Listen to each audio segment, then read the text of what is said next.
Hello and welcome to the Wisconsin Association for Perinatal Care webinar, Create a Winning Abstract. My name is Kyle Mounts and I will moderate today's presentation. The audience will be in listen-only mode unless you raise your hand. Note the hand icon in the upper right corner of your screen. We encourage you to ask your questions by speaking directly to the presenter using your phone or computer microphone. You can also ask questions by typing them in the question field. I will communicate the questions to the presenters. If you do not see the question pane, expand your screen by clicking the orange arrow.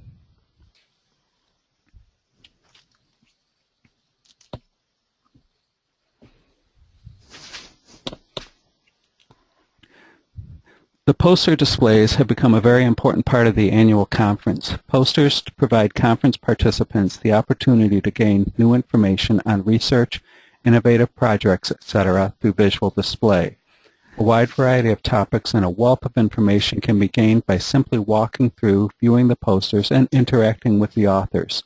We know members are doing all sorts of amazing work, and we want all conference participants to hear about the latest and greatest. Submitting an abstract for a poster can be intimidating, but it doesn't have to be. Our goal is to walk through the process and provide tips for success. At the completion of this webinar, you should be able to identify the key components to be included in an abstract, identify do's and don'ts for successful abstracts, and list strategies for creating a poster for display. We are very fortunate to have with us today three very experienced presenters. First on the list is Mary Mazul, and I'll ask Mary to just say a little bit about herself, what her experience and background are.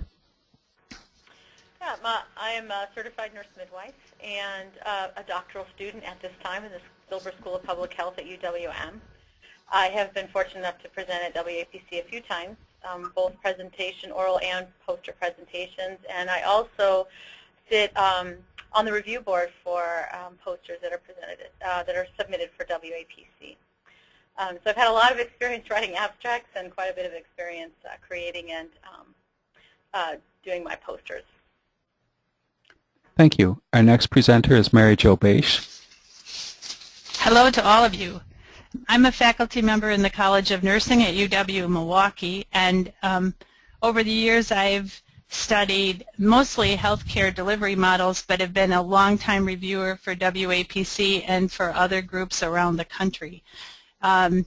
And so I've had a fair amount of experience as well in both writing abstracts and putting posters and presentations together, so I'm very pleased to be here today. Thank you. Mary Roloff. And welcome as well. I am the Director for College Assessment at Bellin College in Green Bay, Wisconsin. I have written abstracts and presented posters at several different conferences, as well as abstracts for presentations, and have been able to be part of the review process for WAPC's poster presentations for the last several years. So I look forward to hearing from all of you on your questions and concerns as we proceed today. Thank you.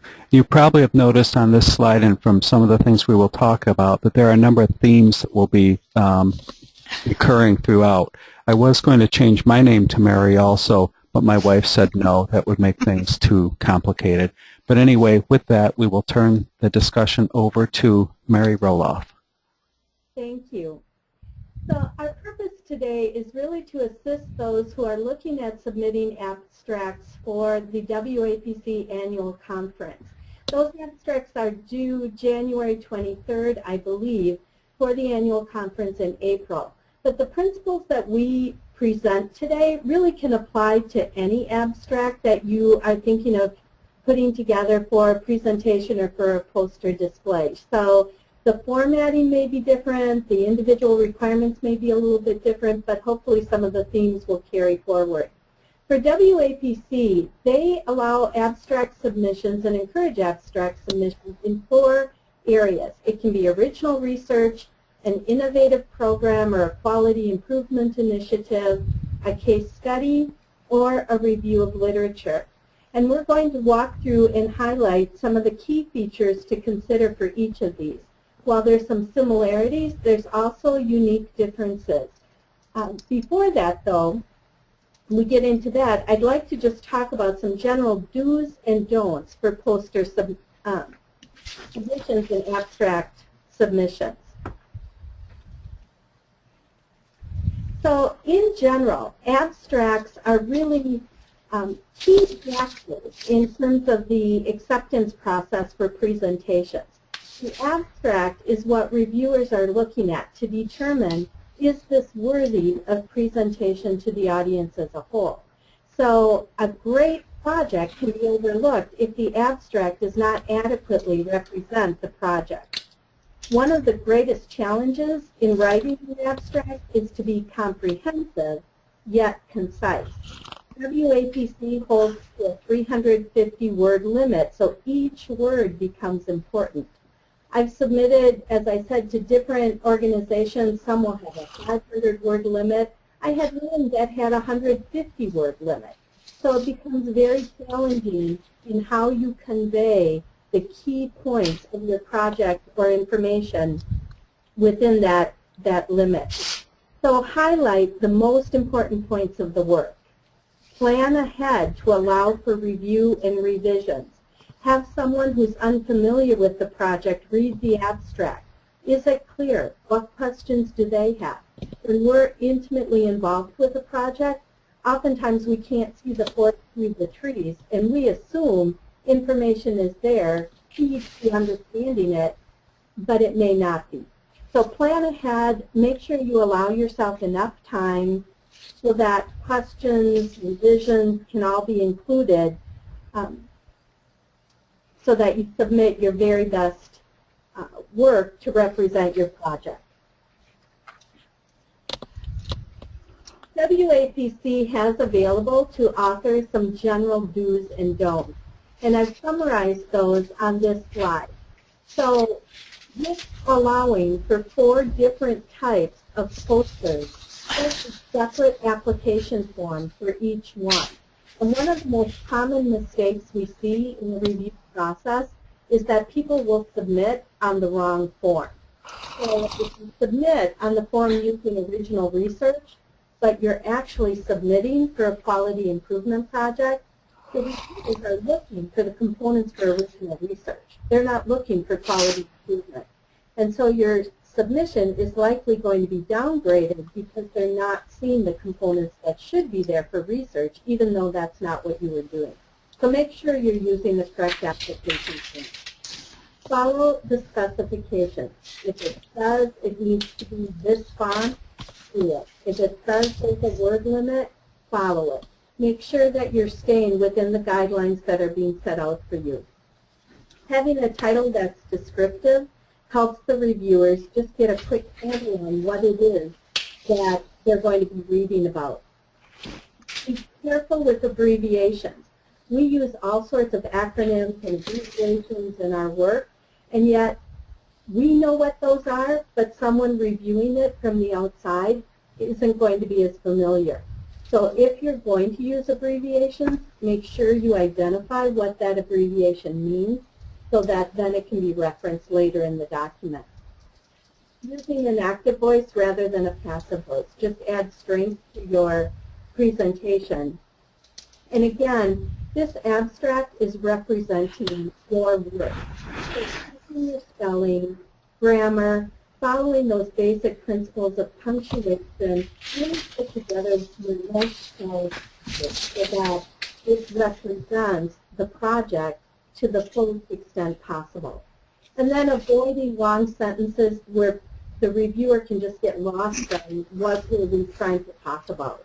Again, having someone unfamiliar with the project review your abstract can be helpful in that. So some of the don'ts, again, using abbreviations in the title. Not everyone is going to know what that means. And there's confusion that's not supported by the data. And we'll talk about this a little bit more as we get into the specifics of what you're including in your abstract or then your poster. The conclusion are the results that you came up with. What's my take-home message? The data needs to support whatever that conclusion is. In the abstract, typically you're not including reference citations. This isn't a formal paper that you're submitting, so you don't want to waste your word count and space on reference citations. We always want to be inclusive of those who have contributed, but you don't want to include authors who have not contributed. The abstract is also not a place for figures or charts. Those will come later when you develop your poster. And again, you want to follow the submission requirements, whatever those may be. Having reviewed a number of abstract submissions over the years, there are some common mistakes that come up, and I made mention of this one already, is use of the wrong form.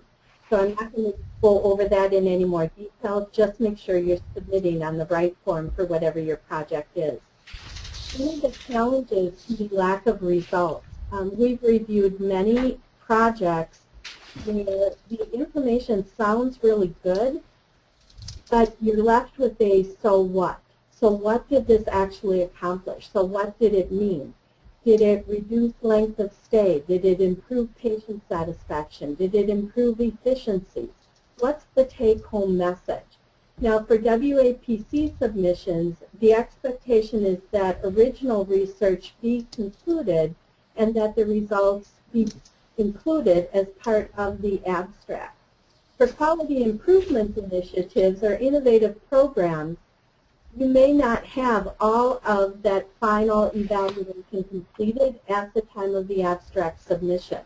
But you need to include in your abstract what will be evaluated so that the reviewers can see, okay, this is what I can expect to see in the poster. I'm going to get information about length of stay, patient satisfaction, whatever it may be.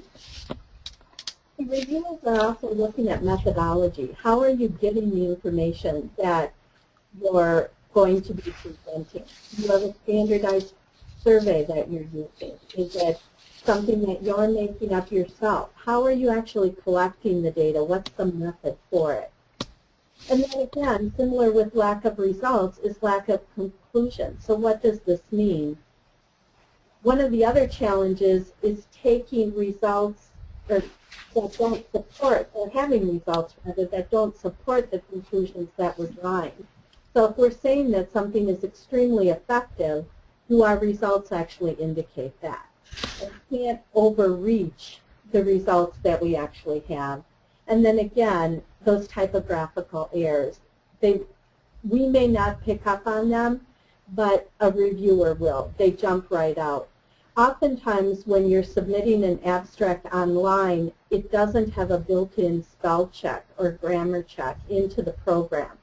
So we recommend that you actually type it out first in Word, where you do have spell check, where you do have grammar check, make the corrections, and then copy and paste into your abstract submission form.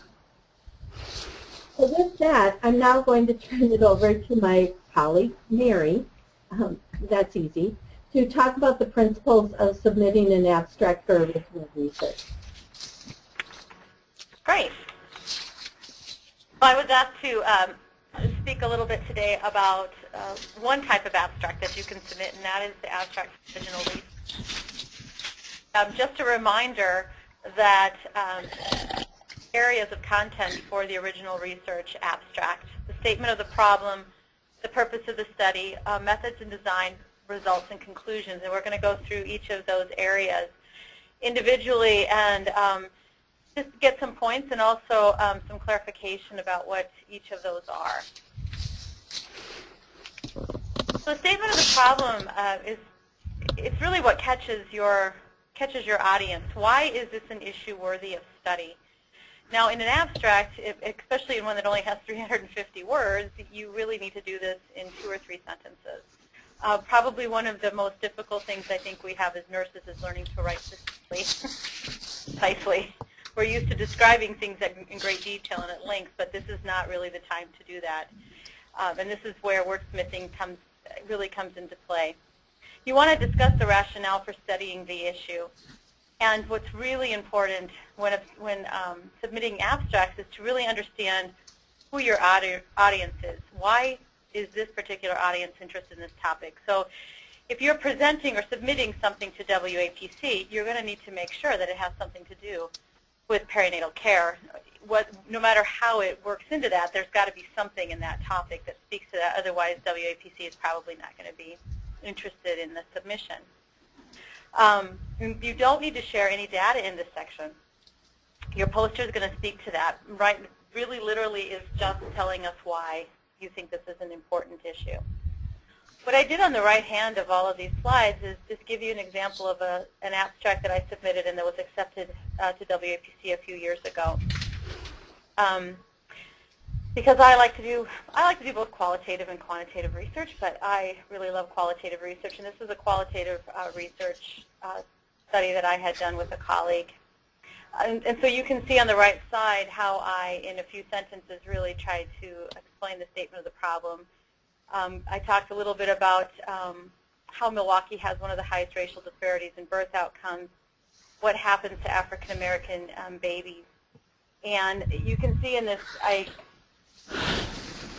briefly, that prenatal care has been shown to make a difference, and yet this group of people has a disparate use of prenatal care. So in a few sentences, I try to show why this is a problem and why it should be studied. Now, I know that this kind of sounds a little kind of counterintuitive. The purpose of study is just a little bit different. It really is your research question. And remember, right now we're talking about original research abstracts. It's really important that your research question is related to the statement of your problem. So you really need to make sure these two sections, all of these sections need to really tie together, but these two sections really need to tie together. I've given you what the statement of the problem is, and here is how I'm going to study it. This is what I want to look at in dealing with this particular problem. So you have to make sure that it either solves the problem or somehow ties into the issue. Or, as in the case a lot of times with qualitative research, it adds understanding to the problem, more depth to the understanding. So in this particular purpose of the study, I literally got this in one sentence, which most research questions, you can do that. While the overall purpose of our project was to examine experiences of prenatal care in a sample of low-income African American women, very descriptive, many of them shared in detail the barriers and motivators to obtaining prenatal care in Milwaukee. This is an interesting study that I did because this is actually the original research question of the focus groups that we did was different than this research question, but in getting all of that lovely qualitative data, as often happens, we actually found there were other questions that were answered. So a little complicated. This particular research question is a little complicated for this abstract, but you can see how we were able to deal with that.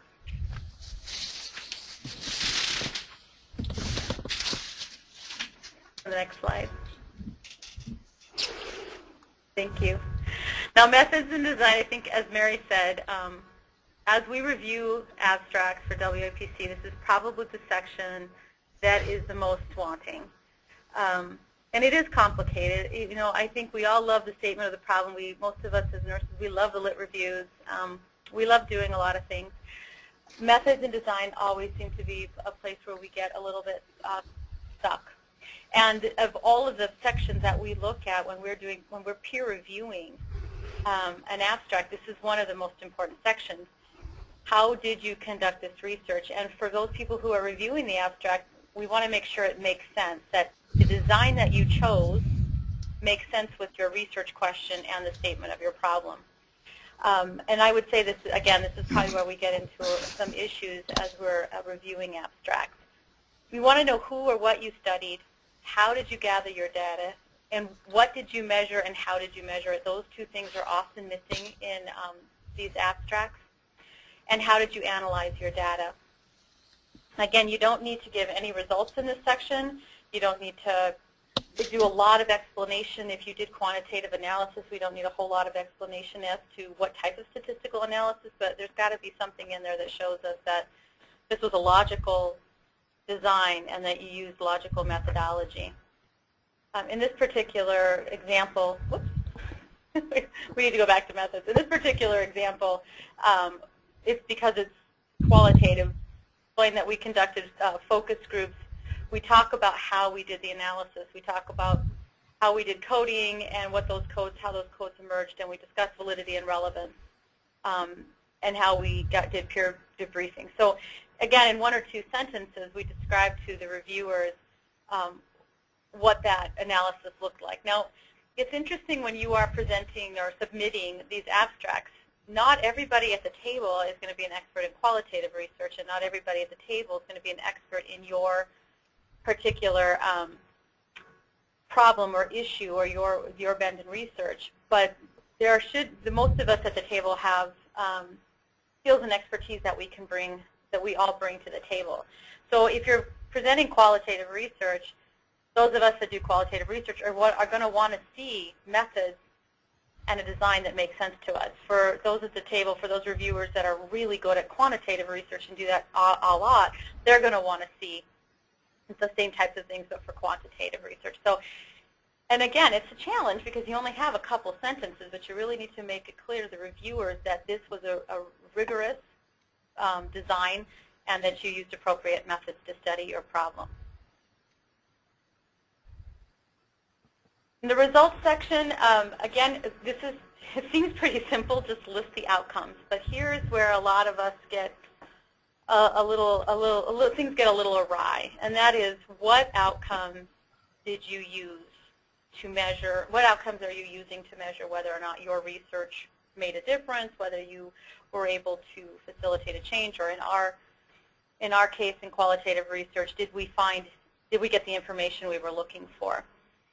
And again, this is probably one of the places where we as reviewers find the most disconnect. People have great designs, but where we often wonder, well, why did they use that as a measure? And it is okay if you need to explain in a couple of words why you chose that particular outcome to measure, but it needs to make sense with, again, your problem statement and your research question. Again, in qualitative research, we basically just stated that our thematic analysis revealed several barriers to obtaining prenatal care. Again, that's what we were looking at. We list very quickly what those barriers were, and we also list what the motivators were. So you can see in a couple sentences we give the reviewers the information that we did indeed, these are the results that we came up with, and we did indeed, we can really tie those back to our problem statement. The conclusion, pulling it all together, this is where we want to know what the implications for the study, what are these implications? What contributions does this study do for either understanding the problem better, creating better outcomes? Why did you do this? Did it make any sense? And not always when we do research do we get the answer that we want. Sometimes the conclusions are quite different. But here is where you explain, again, to those reviewers in just a few words, what the implications are and why this is important to present at WAPC. What good is this information going to do to the many people that are walking around those posters, and what kind of information can you give them? In this particular study, again, we were looking at why do African American women have a disparate use of prenatal care, and we were able to find out what some of those barriers are from the women themselves. And for us, we thought, well, this model could help providers, clinics, and hospitals better understand some of the unintentional barriers that we place as healthcare systems, break down those barriers, and hopefully promote better use of prenatal care. Again, just a couple of sentences, but trying to tie that all together. And again, trying to let us know as reviewers at WAPC why this abstract is something that needs to be displayed. This is information that the people who are attending that conference really could use. Again, the biggest challenge, 350 words. It really is a challenge, and I find it's probably one of the biggest challenges I face. I'm not a very concise writer. I've gotten a lot better because doctoral programs sort of make you be concise. But within these 350 words, you have to let somebody know exactly what you did. You've got to make these strong connections between all areas of the abstract. And again, you need to try to write this in a way that is not for somebody who would be an expert in your field of research, somebody who doesn't know much about this. Again, if I'm sitting on that reviewing committee and you're a NICU nurse and you're about an intervention in a NICU, I don't really know I don't have a lot of clinical expertise and knowledge in the NICU. I don't ever go to the NICU. I'm a midwife. I stop at that door. So you have to be able to write this abstract in a way that a midwife who doesn't spend a lot of time in the NICU would be able to understand. And I love Mary's idea. It really is helpful if you can share your abstract with others that are not content experts and see if it makes sense to them. And then again, those strong connections. I will say, to echo Mary's words earlier, the few things that we find in the abstracts, especially for original research, for the WAPC, you need to have your research needs to have been concluded, and you need to have the results in the abstract. A lot of times people will not give us those results, or they're still finishing up their analysis. And a lot of times we'll write back and we'll say, this is great, but maybe you should try next year when you have that analysis for it. So do make sure that you have, if you are trying to present this as original research, that you have those results available at the time that you submit the abstract. And sometimes that can be a challenge if you're finishing up right before the abstract is due. I will say another, when we're looking at original research, and what we find also is that research is a little bit more of an innovative or program evaluation and change. Really know the difference between research and program evaluation, and seek out some help if you need to try to distinguish between those two. Because if you are submitting original research and it's not research, so that's accepted, and you certainly don't want to. We really are looking for original research. We want research and not just program evaluation. So sometimes we will actually go back and say, hey, this looks more like looks like a program or an implementation change. So try to figure out where you fit in. Generally, in original research, you've probably been to the IRB. You don't necessarily need to say that in the abstract, but those are some of if you needed and really looking at you're doing something that hasn't been done before, and you're not just evaluating the program, but you're really looking to analyze that data and figure out if your particular intervention made a difference. That's more along the lines of original research. And then, of course, I think Joe's going to talk a little bit more about posters. I'm not sure if anybody has any questions.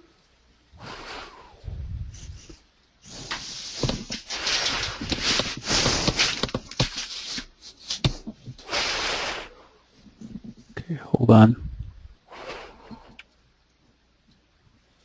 Okay, I'm not seeing anything right now. So with that, I will turn it over to Mary Jo. So I'm going to go on and talk a little bit about innovative or QI projects and some program evaluation. But oftentimes people in organizations are working on a quality assurance or an improvement project that really makes a difference in patient outcomes, the efficiency or patient satisfaction, or a new program that's really working well. And through WAPC, we want to make sure that we're sharing that information so even more people can benefit, and that's obviously the reason for a presentation or a poster. Rather than reinventing the wheel, we can learn from one another. So what I'm going to talk about a little bit is how you prepare an abstract that's a little bit different than a research program, than a research abstract or poster or presentation. So the first thing I'd like to do in the next slide is Mary just alluded to what's a program evaluation, and a simple definition of it is a systematic method of determining the effectiveness and/or the efficiency of a project. And a QI project's a little different because you're really describing the process of delivery of a service or a program, but paying particular attention to every step needed to maintain some level of quality of those projects. So I thought what I would do in this portion of the program is to show you a poster, but to point out in the poster the parts of that poster that you would include in an abstract, because you're going to use pretty similar information. So let's look at some of those same components. And I'm not going to talk about all of them, but I'm going to talk about all of the areas. So what would you not include in the in the abstract. You would not include the reference list, as Mary said earlier. You wouldn't include the acknowledgments, but you would want those on your poster. But you would include your project title. And in your title, you want it to be descriptive, but you also want it to hook the reader. And I was at a seminar a couple of years ago, and someone talked about when you're writing a manuscript or designing a research proposal, the abstract is really the most important part, because that's what's going to get the most, the widest readership. If you go to the library, the first thing you're going to look at is that abstract. So you want that title and abstract to really describe what you're doing, and succinctly describe what you're doing in whatever project or research study you're doing. So pay particular attention to how you title your project. And both Marys have talked a few minutes ago about how the reviewers are going to select your abstract. So you want it to be current, especially if you're talking about a project or an innovative project or a QI project. You want the purpose of the project to be framed in a way that addresses current and or important issues. And many, while you wouldn't have research questions, you still need to be pretty clear about how you define the purpose of the project. Again, if you include a couple of things about the background, mostly what you want to talk about is the significance of the project. As Mary said, in a research project, you really have to tell the reader why they should pick your abstract over somebody else's. And then if we go over to methods, you just want to spell out a couple of things to make sure that the practitioner understands your project. 2 or 3 sentences may be too much, but you really want to make sure that those key elements are there so that people can understand a little bit about what you did. In the results, you want them to know what the lessons learned were, or what the most important outcomes were. You're not going to put them in a bulleted list. You're not going to put them in graphics or in tables, and you're not going to include photos. Those are the things that are on your that would be in your poster. And finally, the conclusion. You want the readers to leave the readers with a strong answer to the so what question. What, again, goes back to the significance. Why is this a very important project that that would be something that they would want, that you would want to share, and the reviewers would want to share with all the members of WAPC, and pick a couple of implications, 1 or 2 that are important for practice particularly, or education policy. For these kinds of projects, a policy implication is also important. So now we'll go on to the next section and talk about, Mary's going to talk about case studies. Okay, so when I think of case studies, the one that always comes to mind for me is that of a young girl who was treated at Children's Hospital for rabies. I believe she was the first known case to recover from rabies without having received the vaccine. And I remember one of her physicians at the news conference stating that while her case was exciting, the really important case would be the next one, when they would have a better sense as to whether or not the treatment protocol used in this original case was something that was really effective, or was there something inherent within her that allowed her to recover from rabies without the vaccine. We all encounter unique clinical cases, those things that you're like, wow, never saw that before, didn't see that coming, wasn't sure what was going to happen. By writing up the details of the case, it allows others to test that protocol to see whether or not it really makes a difference. The format for a case study, while it's very different from research or an innovative program, follows the same basic principles. So you're still going to have your title, you're still going to have your purpose, but your purpose is going to relate to looking at what is it that we're trying to learn from this particular case. You're going to go into some background information, what's known about past cases, what's the history of this, is there anything out there that would relate to this particular case, but then what was unique to this situation. The methods is really providing the details of the case. So what was that treatment protocol? What was done that was different? What could other practitioners learn from this case? And then the results are your outcomes. And again, the conclusion is, well, what do we think happened here? We don't know for sure it's one case. We certainly can't say that we're going to cure rabies based on one case scenario. But what might we draw? What conclusions might we come to? What might be tested in research as a result of what we think we saw with this one case? The last area that WAPC accepts poster abstracts in is literature reviews. Not everything needs to be new. There's a great deal of research that has been done and replicated, and we need to be putting it into practice. Detailed reviews of literature, scour the literature to find out what already exists, what's known in an area, and then determines if there are practice recommendations to be made based on existing knowledge. When I look for practice standards, practice guidelines, I go to the Cochrane reviews, I may go to AHRQ, National Guideline Clearinghouse. They have these detailed literature reviews and come up with a practice recommendation. And that's what we're talking about.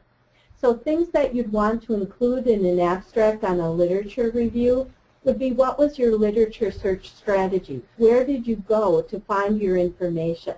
So that, again, the reviewers can make a determination, yes, this was a comprehensive review, you looked in the appropriate places for whatever topic you're investigating. What databases were used and what parameters? Were you only looking for original research? Were you looking for qualitative and quantitative? Did you include case studies? Just to give, again, the reviewers a sense as to what are you looking at. How many studies met your search parameters, and how many studies were reviewed? Generally, what were the strengths and weaknesses of these studies? Did they have good methodology, sound methodology? I'm always amazed when I look at the Cochrane reviews that they'll list out the research studies that were done, and one of the conclusions will be, well, you know, these really weren't the strongest studies, so the methods weren't as great, so we need to consider that as well. And then based on all of that, what conclusions can be drawn? Do we have enough information to make a practice recommendation, or do we not, and further research is needed? Now, once you've put together your abstract, you've submitted it for presentation, you get the word back, congratulations, it's been accepted, now you need to create a poster. So while the focus of our, excuse me, of our webinar has been on how to put that abstract together, we also want to include a few tips on how to put the poster together for once you are ready and have received that acceptance notice. So posters are really just visual displays to be read and viewed by professionals. I love going to the poster sessions because it is an informal setting. I can look at them, I can view them. It's always intriguing to me. Some I sort of skim past. They're not, as Mary mentioned, not really my area of interest. Others I want to spend more time in. And so it's a way that I can do that and pick and choose what it is I want to spend my time on. The idea of posters is that they are visual. We want to show viewers instead of telling them. Oftentimes the authors will be available, particularly at certain points, but other times the posters will just be there and people can come and go. So the poster needs to be able to speak on our behalf. So the poster is telling the story rather than relying on the author there to fill in all the details. There are pros and cons to posters. They do foster creativity. If you like using all different sorts of graphics, colors, whatever, posters are a good place for you to let that creative outlet out. As I said, you can view them at your own pace. There are some that I look at, yep, that's great, looks interesting, but I don't spend a lot of time on them. There's others that I really get into. They're a good medium for visual learners because, again, they speak to us visually rather than auditorily. They can be expensive, though, and I'll talk about that at the end. If you are going to a printing place, a printing company, they can be pretty pricey to get posters printed. There are some other options that are more cost-effective. If they're not well constructed, if they're not well organized, they can be unappealing. You know, it has to be able to flow. It has to make sense. Otherwise, it's just a bunch of jumbled information. Doing them well can take time to put together, and they can be difficult to transport and display, but that's becoming less and less of an issue as well. Some tips to making a good poster. Again, they're visual, so you want to use visuals in your display. People typically will look from left to right and from top to bottom. So as you're organizing your information, keep that in mind. That's how we generally read. That's how our eyes typically travel. Bullet the text. Bullet points are much cleaner, easier to follow than long paragraphs or long sentences.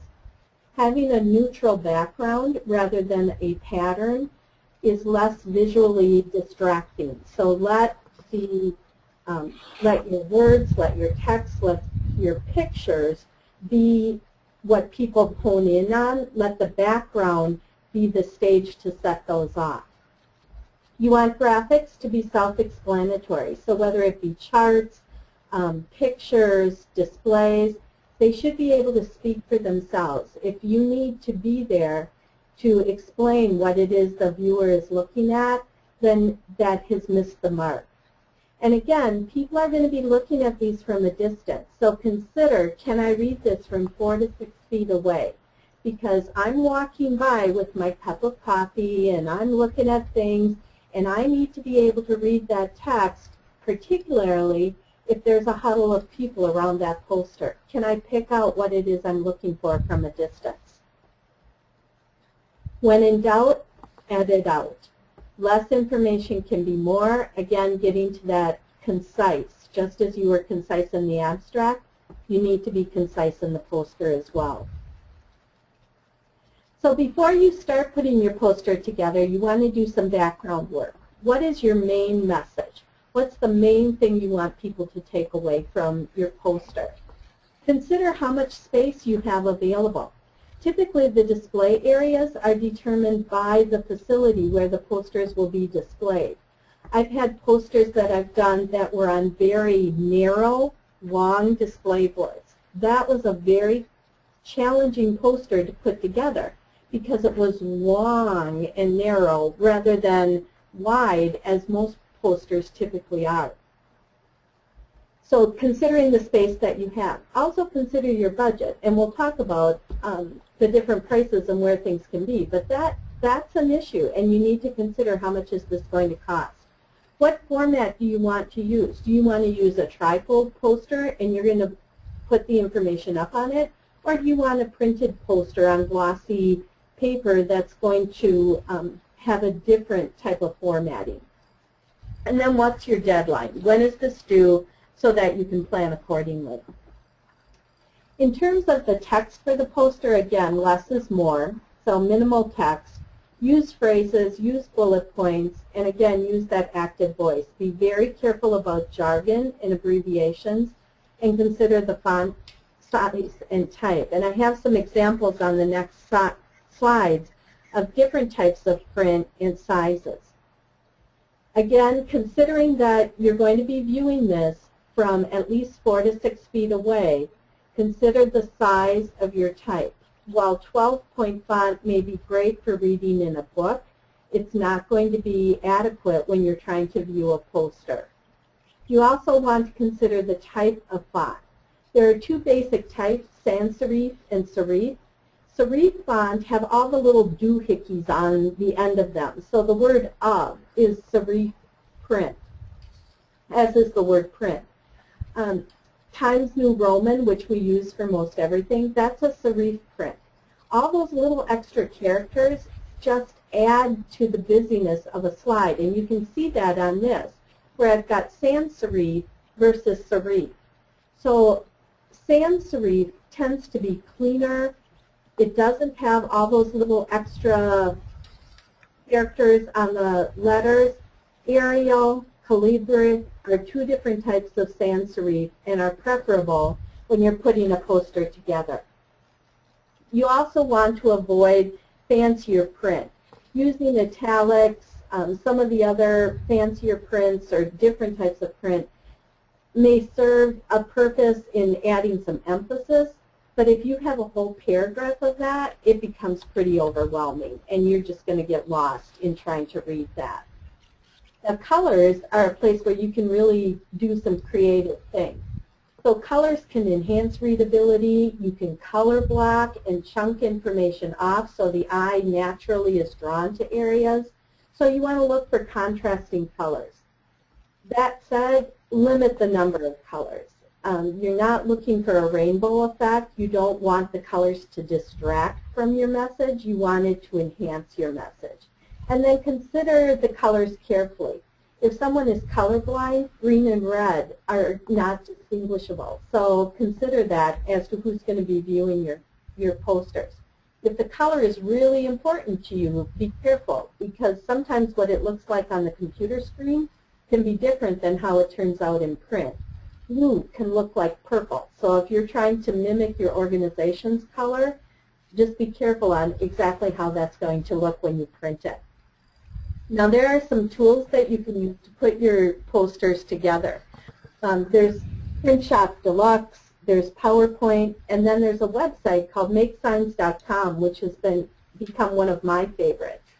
PowerPoint, and I have directions on some of the upcoming slides as to how you can put a poster together in PowerPoint relatively easily.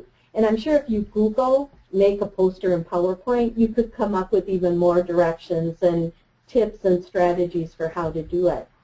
MakeSigns.com is a website that allows you to format your poster on the website, and then you can order it directly from that company.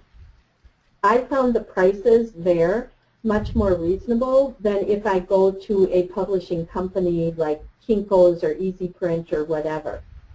MakeSigns.com does have poster templates, so if you're doing a research poster that follows the standard research sections that Mary mentioned, they have research templates that you can draw from. You can also upload your own poster from PowerPoint, so you can do it either way. If you're uploading your own poster, or if you're taking your PowerPoint poster to a publishing place, make sure you save it in PDF format. If you save it without it being PDF, some of the formatting that you worked on so carefully may change when they put it on their program. I had that happen to me once, that I had one version of PowerPoint, the publishing place had a different version of PowerPoint, and the formatting all changed between the two. So just a word to the wise, use a PDF, and then that won't happen.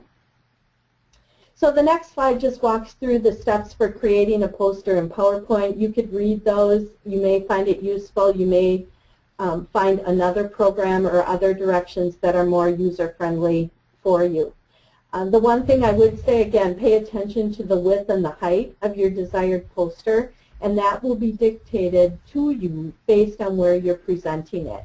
Most posters boards are about 36 inches high by 48 inches wide, and most of them are in a landscape format. But as I said, I did have that one weird conference that ended up being in a portrait format, and it was like 48 inches, no, I'm sorry, it was about 24 inches wide and then 4 feet long. It was just bizarre. So just be careful and pay attention to what your restrictions are. And then I put the slide in that Mary Jo showed earlier just to give an example of how a poster could be laid out. Now, you could do this in PowerPoint, which is what we did, or you could do it on a poster board. You could get a trifold board and just have construction paper that you use as background for each of these areas, and you could design a very nice poster on a fairly restricted budget. Or you can do it in PowerPoint. You can take it someplace, or you can order off of makesigns.com. It'll cost a little bit more, but you'll have a glossy color poster that will have a very professional look as well.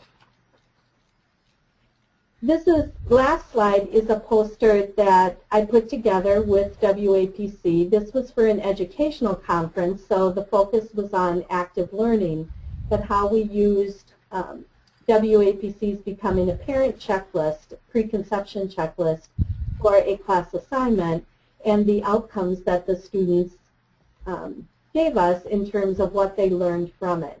So if I was submitting this to the WAPC conference, I would submit this under an innovative project or an innovative program where it certainly wasn't original research, but it looked at doing something in a different way. And again, my outcomes reflected the objectives. What did we hope that the students would gain from this assignment, and what did they tell us they took away from it?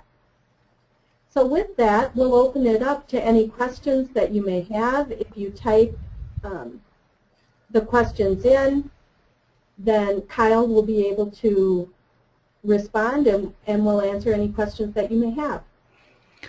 I will start by just commenting that we will post this PowerPoint presentation on the website tomorrow, and we'll send an email to you telling how to link to it. So if you wanted to get any of the specific content off this, there was a question about showing the quality improvement slide again. That will be available to you. Does that answer that question okay? And then sometime early next week, we will post this whole recorded webinar on the website as well and let you know about that if there were things that you wanted to go back and listen to. Well, I would just remind everyone that the abstracts for WAPC are due in January, so there's still plenty of time to put an abstract together and to submit that. We love having the posters at the annual meeting. And hopefully this information is helpful in organizing an abstract. And this is Mary Jo. I noted that the slide on the poster that the latest one I submitted didn't get in, so I'll make sure that that's in. But what I did was I color-coded. This was back to Mary's comment about putting posters together. I color-coded in blue the sections that you would include in an abstract, but so that you could differentiate it from what isn't included in a full poster. So I'll make sure that that slide gets in and you can see the difference. Okay, thank you. And if as you're doing this, like if you're sitting here listening to this presentation and thinking, we really are doing something good here, I really would like to get that out there, but you still have questions about it, send an email to WAPC and someone will be able to get back to you to help you with some of that. A lot of times you may have an idea, but maybe there just aren't people around that you can bounce some of these thoughts off of. Just send it here and we could probably get you in touch with someone who would be willing to just be a sounding board for you. Well, thank you all very much for attending, and hopefully you found the information useful. Okay, and WAPC will be sending out invitations for abstracts twice more, once after this webinar is complete, and once in January too is the final warning, the final bell, if you will. So please consider doing it. We look forward to seeing your work and seeing the great things you're doing. Thank you to our presenters for taking the time to do this, and we look forward to hearing from everybody. Have a good day.